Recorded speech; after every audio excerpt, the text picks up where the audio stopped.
Hello and welcome to Being Boss episode number 64, brought to you by FreshBooks Cloud Accounting.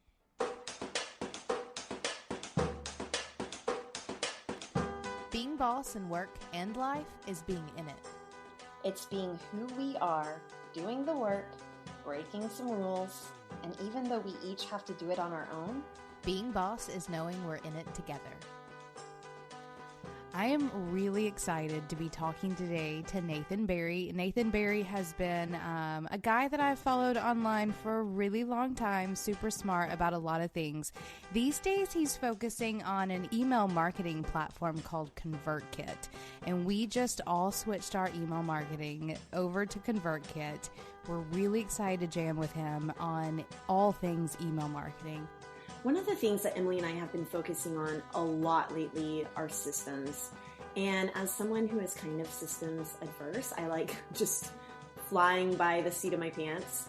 I'm really starting to embrace it. And I think that no matter what stage you are in your business, it is so important to adopt systems early.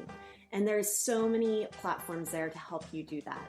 So today, obviously, we're talking to Nathan Barry from Convertkit. Emily and I are both fans of Asana, or maybe you use Basecamp. Acuity Scheduling, obviously one of our sponsors. But one of the platforms that I've been using from the get-go that I'm so grateful for is FreshBooks Cloud Accounting. You guys know that FreshBooks sponsors this podcast, and it's because they work. And our fans love them. You guys have been downloading FreshBooks and trying it out and buying it because, hey, it works for you. So it's a system, and one of the things that Emily says later in this episode is that Convertkit is simple but robust, and I feel the exact same way about FreshBooks Cloud Accounting. It is simple enough that you don't have to have a degree in accounting to use it, but it is robust enough that as you grow, it will grow with you. Try FreshBooks for free today by going to freshbooks.com/beingboss and enter Being Boss in the How Did You Hear About Us section. How are you doing, Nathan? I'm doing really well. Thanks for having me on the show. Of course, I'm excited. I'm really excited to nerd out with you. I feel like this is probably going to become our nerdiest episode ever. So Emily has been looking into different email platforms for us for a good, almost 6 months now, because we are growing and found needs across all of our businesses between Braid Creative and Indie Shopography and Being Boss. And so she recently moved over to Convertkit and is basically preaching about the amazingness that is Convertkit. A little bit. That's good. I like it. My entire job is to convert more evangelists like you. Well, good. So you've been around the internet for a while, though. I'd like to hear, and I don't want to talk about this a ton, but I'd like you to just sort of introduce yourself a bit to our listeners, what you've been up to, and I guess how you've grown this online business. Yeah. So I started as a web designer. I picked up HTML and CSS in high school, and then gradually got jobs doing software design, then led the software design team at a startup. And then from there, I got into building iPhone applications and just always focused on design and some development. And then I got into the world of blogging, and that was pretty fantastic. So I then started making a full-time living from blogging through selling books and courses on how to design and market software. And then it just kind of expanded from there. And I was blown away when I found out that email was the best channel for getting conversions and sales. I honestly thought it was going to be like Twitter and Facebook and these social platforms, and email got higher conversion rates every time. And so then I learned all these best practices, and then the user experience designer in me got really frustrated when the best practices were a pain to implement in MailChimp and every other tool I tried.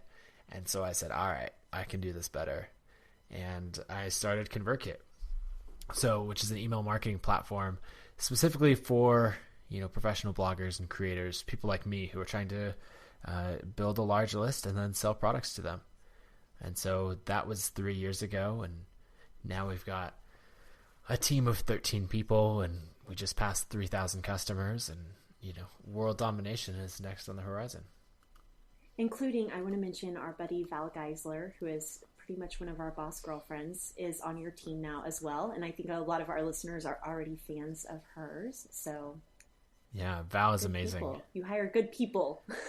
I do my best. Somehow I managed to talk them into giving up the amazing stuff that they're doing and helping us really build a company to serve people who are building an audience. Like, there's a lot of tools that you can buy, but what we're trying to do is build a whole community around people who are, I guess, delivering value every day to their audience. And so Val's been amazing at that for us, as far as she writes our blog and she helps craft all of our support and all that kind of thing.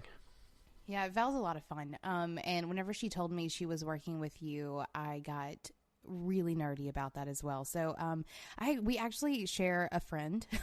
Wes Wages is a really good friend of mine. And he, I don't know, he's brought you up a couple of times. He actually is the one who got me into Convertkit. And I remember, seeing it. I've followed you lightly over the past couple of years. One of my favorite things that you have done was some stuff around doing tiered prices for digital products. Some of the stuff you did there is stuff that I have shared with my crowd over and over and clients over and over again. I think it's really good stuff. And so I sort of followed you when you started Convertkit, and it was just like this pipe dream thing of this email marketing platform. I can't wait to see what it sort of grows into. And Wes turned me on to it, to actually giving it a try. And I've totally loved it. And like Kathleen mentioned a minute ago, I've spent the last 6 months testing out every email marketing platform out there, and Convertkit is super different. So I want to dive in just for a second about what you were saying about, MailChimp and some of those other platforms being a little frustrating for allowing you to utilize best practices. What were some of the things that you were hoping that Convertkit would sort of fix for doing effective email marketing? Yeah, so first I have to say that I love Wes. He's a wonderful person. And now I love him a little bit more. So the big things were, I wanted to be able to tag my customers. And I didn't want to do something messing around with groups in MailChimp or something where I didn't want fake tags. I wanted real tags. And so I wanted to know who bought what and who was interested in what product. I also, in doing that, I didn't want to pay for duplicate subscribers.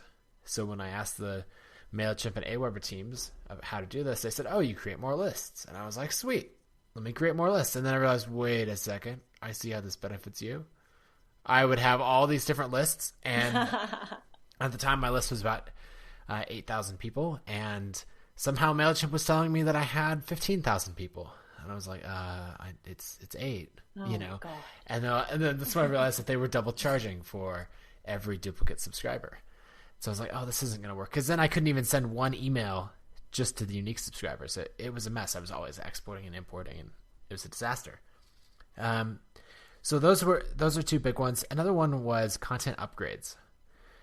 This became easier once Lead Pages came out with their lead boxes. But before then, inside of MailChimp, you effectively had to create a new list every time you wanted a new giveaway. And then the other thing with those giveaways is you'd sign up to a form and it would send out an email that would say, are you sure you really, really want to sign up to this Emily person's list? She seems kind of sketchy. That was the vibe that I always got from the double opt-in emails. It's so true. And so I thought, wait, why don't we just combine this into one email? Where, the point of double opt-in is so that we know that, hey, you own the email address and you really want to opt in. So what we did in Convertkit was you get to customize all of that. So the email just says, hey, here's my free guide that you just asked for. Click this to download it. And when you click it, behind the scenes, Convertkit verifies the email address and then redirects them straight to the file. And so you can customize everything about it. And that's what I wanted. And so you can also create tons of different forms so that you have lots of different giveaways all within effectively one list inside of Convertkit. So those were the biggest ones that I wanted to fix. I would love to take a second to talk a little bit about content upgrades because I didn't understand that that was the word for this thing that we had been doing, which is basically creating an opt-in or incentive for people to join your mailing list. So content upgrades can happen in blog posts, or let's say we're recording a podcast and we're like, hey, we have a worksheet to go along with this. One thing that I used to do in my own blog that was a huge mistake is I would just kind of embed the worksheet into the blog post so that people could download it directly from there, but I wasn't building any sort of assets doing that. It was just going out there and I wasn't capturing any information back from it on my audience or who was actually reading my stuff. So content upgrades are simply, if you want to give people added value, they can sign up for basically your newsletter and get the information that you're sharing. So I just want to share that for our less tech savvy listeners and talk about that's a really great way to grow your email list is to have content upgrades attached to your content that already exists. I see a lot of opt-ins happening out there, and Nathan, I'm curious what your feelings on this are, but I see a lot of opt-ins that are like, sign up for this free guide, and it's like, do any of us need one more free guide? I think that content upgrades are great for people who are already consuming your content, but maybe not necessarily on your list. So Nathan, what do you think about that? Emily, I'd love to hear your thoughts too. I'm a huge fan of content upgrades.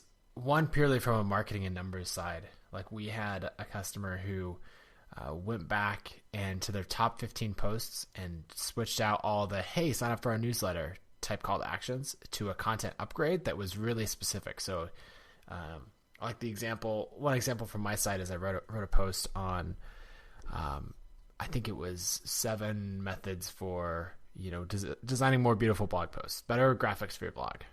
And then my content upgrade for that post was to download and get all the Photoshop files for free that I was referencing. So it's really, really targeted instead of like, hey, sign up for my newsletter. So this customer went back, implemented it on their top 15 posts according to Google Analytics, and they actually doubled their subscribers per day based on just doing that. So basically the idea is make it really, really targeted. And I've actually found a lot of content upgrades that I really like. I'm thinking way back in the day, there was a blog called Think Traffic run by Corbett Barr. And now the blog and the company has since changed to Fizzle, which is another great company that I love. So Corbett on his site Think Traffic had effectively a content upgrade that he called, I think, the Traffic Toolbox. And I just remember being relatively new to blogging, coming across that and going, that's what I need, and downloading it. And it was just packed full of really, really good content. And so I always think back to that of like, that's an example of a content upgrade that I as a reader really wanted and then got a ton of value. And it got me to sign up for his list when I don't know if I would have just joined a newsletter. So I would do a lot more of those.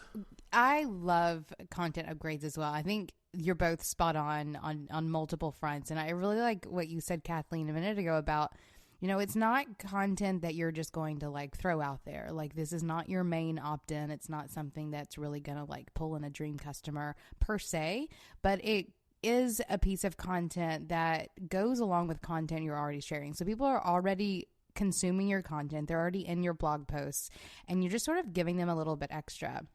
I love content upgrades. I think they're great. It's such a great way of growing your list. And I really love that tip about going into Google Analytics and using that data to implement content upgrades on high performing posts afterwards. Like this is when I get really happy that nerds exist, because like you have having an online business, you have access to an insane amount of data. You have analytics, you have, number reporting on your email market, like all the things.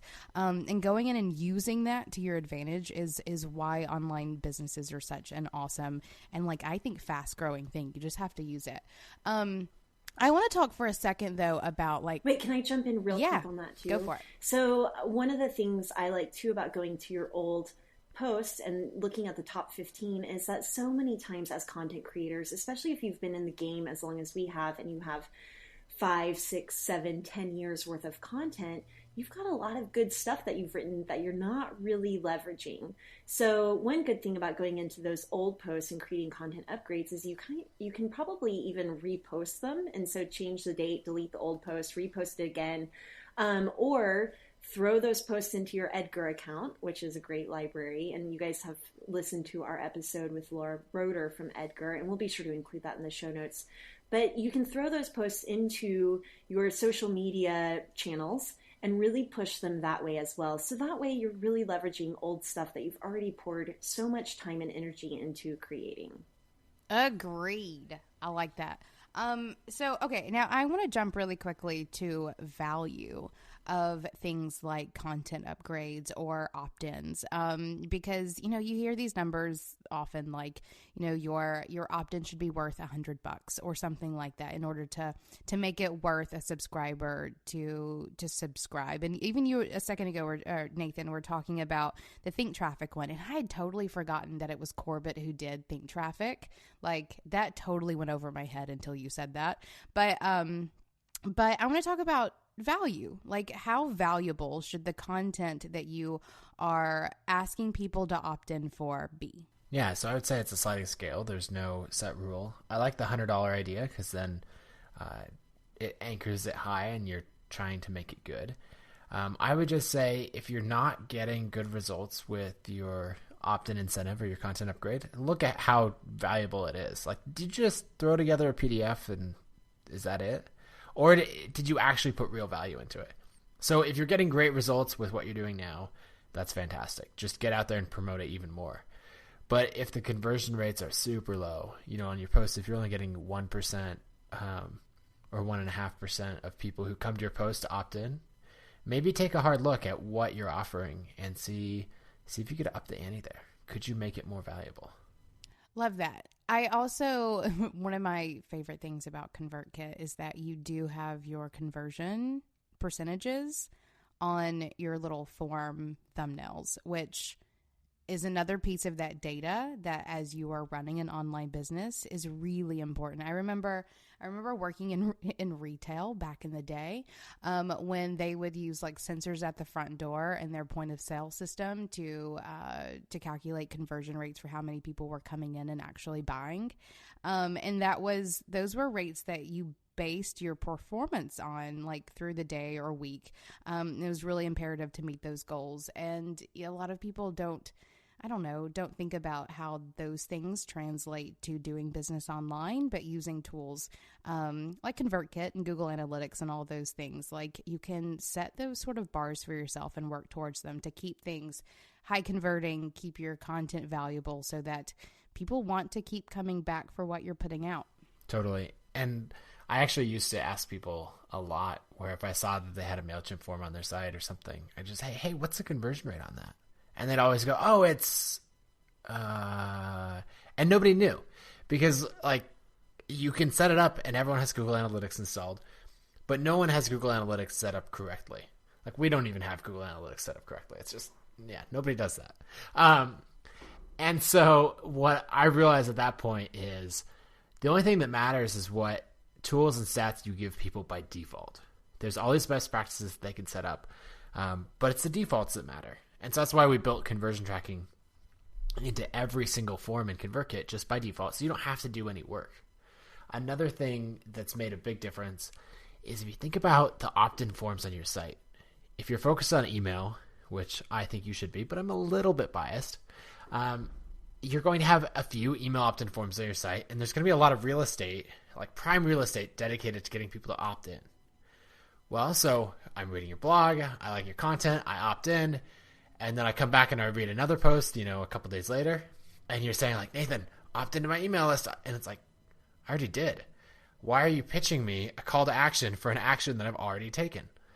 And so from a development perspective, it's not that hard to show different content to someone who has already opted in.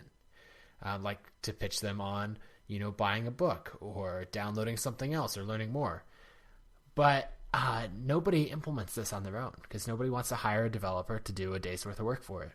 So we just built it into Convertkit, gave everyone this best practice by default, and now if someone has opted into your list and come back, you can say either don't show the form or show this custom content. So on my site, if you opt in and then later come back, instead of getting a pitch to sign up, you're going to now get a pitch for purchasing one of my books. I have a question. Whenever you said you think people should be focusing on email and obviously you're biased, but why do you think email is here to stay, or why do you think that email is so important right now? Yeah, so there's a few different reasons. One, email's been around for a very long time. So if you think AWeber was one of the original players, they started, I think, in 1998. So the internet was very young then. They've been around for a long time. And so, like, in that time frame, we've got 20 years of email marketing. We haven't had 20 years of anything, hardly. None of the social channels have been around for that long. The other thing is the conversion rates are really high.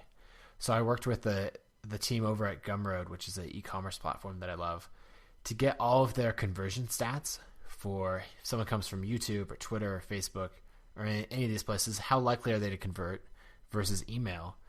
And basically the email conversion rates were about double what this other social channel conversion rates were. And then the last one is, let's say this was, 8 years ago that we're having this conversation. And the three of us are talking about, a great place to build your audience. All the cool kids these days are on MySpace. And so we put in a ton of effort and we built this great MySpace community. Well, we're kind of screwed now. And so if you build your platform, build your audience on someone else's platform, and that platform dies out, which is totally out of your control. I'm thinking more recently, everyone who started building audiences on Google+, you're not in a good position right now. But if you decide that you don't like MailChimp or Convertkit or any of these other platforms, you just export your list and you import it somewhere else. Email is the only channel that you actually own that relationship. On all Twitter and Facebook and everything else, you're just renting that. And so we've all seen it where with our Facebook fan pages and groups, they used to show to everyone who's a fan, and now it only shows the content to about 15% of people. And then they're asking hey, you should pay to boost this post. And that's just a nice reminder right in your face of, hey, you don't own this relationship. Facebook does. And so email is the only channel where you actually own that relationship. Well, and then now even that's being threatened a little bit with people's emails going straight to newsletter or straight to spam. So how has Convertkit addressed that? Yeah, so with our focus on email marketing for professional bloggers, we really only send a subset of all email marketing. If you think about all the things, Amazon saying, hey, you might like this product, or your bank saying, hey, get this other thing, or, you purchased something at Walmart once, and so now they're pitching you stuff.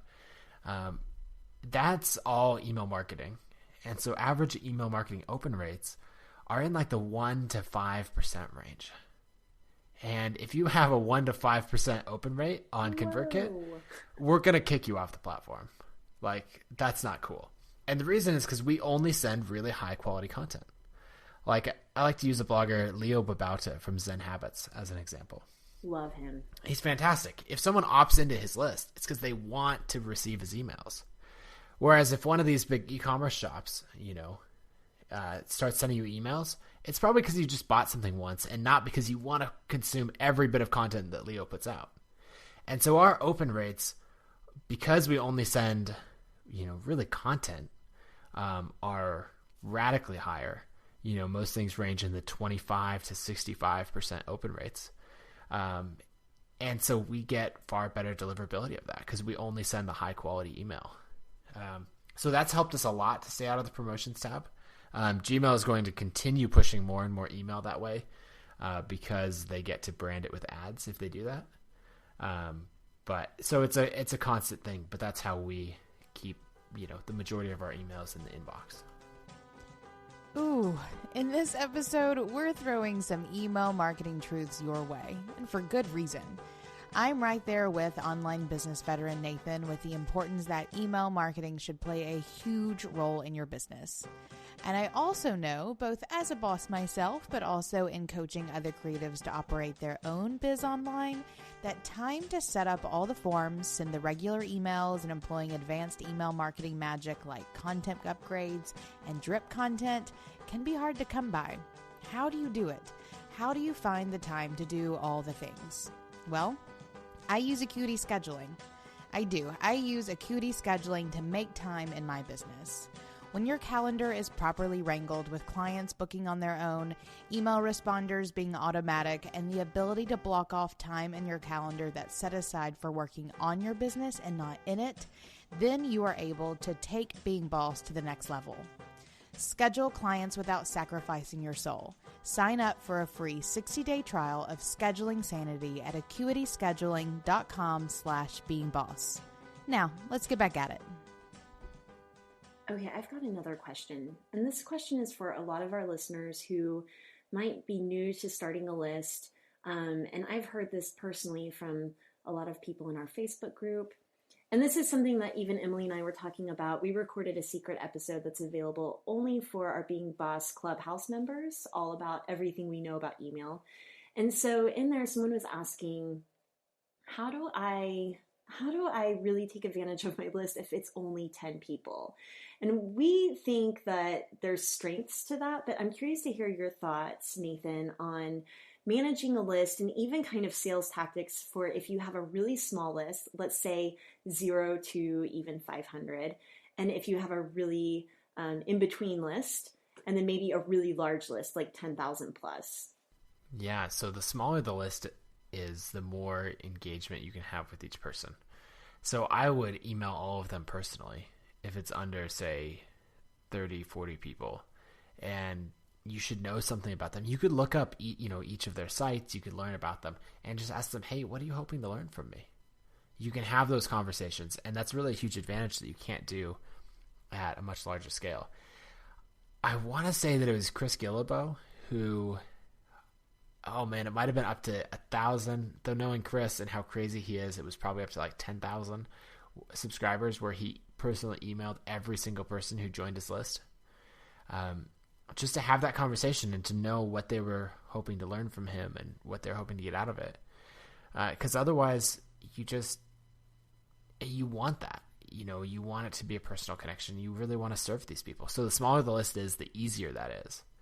I also think it's really easy to convert those people, and I mentioned this in the secret episode, but I think it's also easy to convert those people into one-on-one customers. So if you're a service-based creative selling your service, it's really easy to then sell them by asking them to engage in really a personal one-on-one relationship to then hire you in that same way. But what about a large email list? How can we leverage that too? Yeah, I actually think you should do this exact same things, just at scale. So don't change your writing style because now you're writing to 50,000 instead of 500. Still keep that really personal style, and that's huge because I've seen people where they change their style to where they're like, it's like they're preaching to a crowd, or they're saying like, if any of you, it's like, this is a one-to-one email, just like write it to me. And so one trick that I still do every time is I write the email to a single person and then like swap out, so if it was like Joe, enter, before I send it, I swap out Joe with a merge field. So it'll put everybody's first name in there. But to just keep that mindset of being useful to one person and writing to a single person, and then you just happen to send it to 50,000. And then on the personalization. I love that so much. I Yeah, love that. I think it's so important, and it's a really good way. I think that starting with a smaller list is a good way to develop that one-on-one voice, and then you just keep it going even as you grow. Well, and the great thing is none of us just get this giant list thrust upon us. By the time we get to that point, we've worked so hard for it that hopefully we've internalized those lessons. The other thing that more and more people are doing that I love is they're starting to segment their list in really smart ways. So Pat Flynn from Smart Passive Income, who's also a Convertkit customer, he sends out in his automated, welcome series and all that, he asks questions of his readers. And so a few of the questions, he has one about what stage your business is at. And I think the answers are like just getting started, up to $1,000 a month in revenue, and then like $1,000 a month and beyond. And so when people click that, they just get tagged inside of Convertkit. And then he can later segment content and just send it out to people who, maybe are the more advanced people. Or he can send things just to beginners, because if he's promoting a product that's really just focused on beginners, he can segment out and not send to the people who are more established. And then on the same thing, in another email, he asks if you're starting a podcast. And if you are starting a podcast or already have a podcast, then he will pitch his smart podcast player. But if you say that you have no interest in podcasting, then he's not going to pitch that. And so you can start to get a lot smarter, with how you segment people. And then at scale, it's really effective because when you have over 100,000 subscribers, all that segmenting really matters. I think segmenting is so brilliant for creative entrepreneurs who don't want to focus on just one thing. So as much as we preach narrowing in and finding your focus, I think that if you like trying lots of different things and you like launching things every month, I'm looking at you, Emily. Oh, it is not every month. I'm just kidding. But if you like doing that all the time, segmented lists, I think, are the way to go for sure. And that way you can see what's really getting traction and what sticks, and you can start to really dig into your expertise and tailor accordingly. Yeah, and I have to say, too, this tagging feature in Convertkit is my favorite thing on the planet. I have found so much value in having this function and like being able, like the links, like whenever people click on a link, it tagging them then, like those sorts of features in Convertkit is what is making me like a raving fan of what you've built, because whenever it does come to using a list, and I do think there's a very sincere difference between people who are like growing a list or have a list and people who actually like use and nurture that list. Whenever it comes to using and nurturing a list, like that feature, being able to segment people in that way via tags and in a way that's so usable as they just click this link and then get tagged, is what makes Convertkit so usable to me, and makes me the most excited in terms of what I do launch next and what comes after, the thing you're doing now. Because as creatives, like we all sort of are in this place where, we start doing one thing and then we sort of shift gears every couple of years into doing something else. And being able to carry that list over is only as good as the list wants to be carried over, and allowing segmenting and allowing people to sort of come with you as they want to, depending on what they're interested in, is pretty genius to me. Yeah, one of my other favorite things is having a bunch of different forms, because Emily, I'm like you, where before I focused on Convertkit, I would create a new product probably literally every month. I had tons of fun doing it, and like, let's just make stuff all the time. And I'd be really interested in design, so I'd teach all these courses on design, and I'd be really interested in marketing. I'm like, hey guys, this list building thing is cool. Let's do a course on that. And I just do all this stuff. And then I'd come to find out like, oh man, I've got 20,000 people on my email list, and they all have opted into like this whole range of stuff, and who knows? But then in Convertkit, we just built in this feature where I can go and say, okay, anyone who's opted into, and I check the boxes of a bunch of different forms, put them in the design segment. Everyone who's opted into these other forms, put them in the marketing segment. And so now what I have is we've got about 35,000 subscribers, and there's 20,000 people in the design segment and a little over 20,000 people in the marketing segment. And then I also know what the overlap is. So then I can say, oh, you're just interested in design tutorials, I'll send you that. Or you're just interested in marketing, and I'll send you this. And then the people who are interested in both, the system is smart and figures it out. So what I love, and this is purely because I'm just like you and I make new products all the time, is that I can create those, what would be lists in another tool, but segments in Convertkit after the fact. So I can say, oh, let's just round up all of these forms and all these types of content, and everyone who's interested in that is now in this particular segment. Okay, so as someone who maybe isn't as tech savvy as the both of you are, it's okay. You're doing so much better. I am doing so much better. So basically, I asked Emily. Emily was like, "Okay, we're getting you for Braid Creative on Convertkit."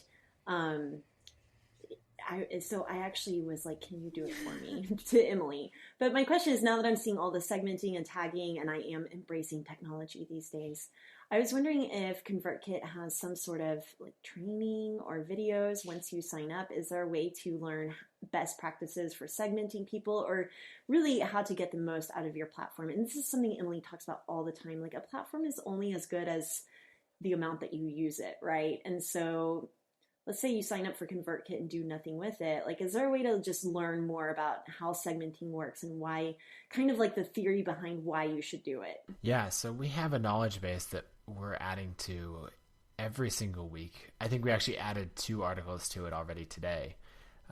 Just trying to make it a lot better. Val's been writing amazing content on her blog about, what subject lines you should use and how you should grow your list, and profiling all these other bloggers. Matt on our team teaches a workshop every Thursday afternoon on, ConvertKit basics. And then he's the one, if you look at any of our blog posts, if they have sketch notes and things like that, Matt works those in. So I have a knowledge base article specifically on segmenting that we can link up in the show notes. But it's like 1,000 words just on my theory of why and how you should segment your list. And it even comes with some fancy sketch notes from Matt. Nice. Well, I want to challenge all of our bosses to really focus on email this month. It's something that Emily and I are thinking about a lot and really seeing it as an advantage and as an asset to our business, especially as we get serious and intentional and strategic about growing, being boss specifically. So we'll be sure to include a ton of stuff in our show notes. Emily, do you have any other questions for Nathan or any other insights you'd like to share on email? I have a question. So you've brought up a couple of times these sort of best practices. I wonder if you have like a drill down of like your top 3 or 5 like best practices for email marketing as an online business. Okay, so we've covered a few of them with content upgrades and tagging customers. The biggest one that I haven't covered already, and it's a common one, but it's so important that you need to do it, is to just set up an email sequence after someone signs up for your list, so they get your best content timed out just to them. And then once they trust you and they're like, wow, I've really learned a lot from this person, then it has a perfectly timed sales pitch for your products. And that's something that I found to be a total pain to set up in in MailChimp. And so I designed the interface in ConvertKit just to make that really, really easy. So it's all there in one screen. You can move between your emails and treat it really as a sequence. So that's the big one that I would say. Making sure that your newest subscribers, are getting all your best content, getting that content that you wrote 3 years ago that you want everyone to find. Put it in an email sequence, and it works really well. Okay, I have a question about this, like logistics, and I've even set up a meeting next week with Emily to really hammer it out that I can't wrap my mind around. So speaking to the founder, it might be easiest just to ask you, Nathan. This is like my selfish reasons for having a podcast, so I can figure stuff out from the horse's mouth. So let's say I set up a sequence, because I think that is genius. I have so much good content from years ago that nobody gets, from whenever my list was 500 people, that now the 8,000 people on my list have never seen. So I love the idea of picking out my best content and turning it into a sequence. But then I have a question about kind of the more fitting in the more timely broadcasts as well. Will they just be getting 2 emails from me that week, or how would that work? Yeah, I think they'd be getting 2 emails from you. The only thing that I would try to avoid is 2 emails on the same day. And so I would pick a day of the week, or maybe 2 days a week, that you might send your broadcast. So if your newsletter goes out every Tuesday, then just go into your sequence and set it so it can send any day but Tuesday. And that way they won't get 2 emails in a single day. I think 2 emails in a week is totally fine. And the more recently they've subscribed to your list, probably the more excited they are about your content. I know that's how I was with, following corporate bar stuff with Think Traffic. I was like, send me more, And so early on, you want to consume as much as possible. And so 2-3 emails in a week is not too much. Okay, cool. I think that's really just what I needed to hear. I give you permission to send more than one email a week. Thank you, Nathan Barry, for that permission. No, I think for most of us, unless you are like us, who sort of, loves these looking at these numbers and getting conversion rates up and, checking to see what your open rates are. Like if you're just trying to share content, and I think that like not most of us have brains that are wired this way. Whenever it comes to something like, drip content or broadcast and how often you should do it, I think that I think there can be a lot of confusion around doing that. And I that's, again, I'm just going to sell Convertkit for you, apparently. That's one of the things that I love most about Convertkit is that it's robust enough that your conversion rates. You have, the ability to do these sequences or drip content. And so it's robust enough to do the things that you need to do, but it's not overwhelming because there are so many options. There can be so many questions. It is really straightforward with just, here are the things that you need. You need forms and you need a lot of them, and here are the metrics that you most need, and here are your broadcasts and your sequences. You have built a really robust system that's really very simple, and I think that there's some pretty hardcore magic in that, and I'm impressed. Well, thank you. That makes the user experience designer and me very, very happy because that's like the holy grail. Well, good. Well, thank you so much, Nathan, for joining us. It's been really great having you on the show, and we will include links to everything, including signing up for Convertkit at our website, which is now beingboss.club. And we'll be talking about email more on our blog. We have it in our secret episode, so you guys be sure to check out all the things. Yeah, that's all I got. Sounds good. Thanks so much for having me. Sure. And where can people find you online? Yeah, you can find me at nathanbarry.com, and Barry is spelled with an A, and then at Nathan Barry on Twitter. And these days I probably only publish a blog post once a month or so, but there's lots of good stuff that I've written over the years that you can sign up to my email list to get. And then, of course, everything I do now is at convertkit.com. Awesome. Thank you so much. Thank you. Thank you for listening to Being Boss. Please be sure to visit our website at beingboss.club, where you can find show notes for this episode, listen to past episodes, and discover more of our content that will help you be boss in work and life. Did you like this episode? Please share it with a friend and show us some love by leaving a rating and review on iTunes. And if you're looking for a community of bosses to help take your creative business to the next level, be sure to check out our exclusive community at beingboss.club/clubhouse, where you get access to our closed and very vibrant Slack group, monthly Q&A calls with Kathleen and myself, a book club, and more.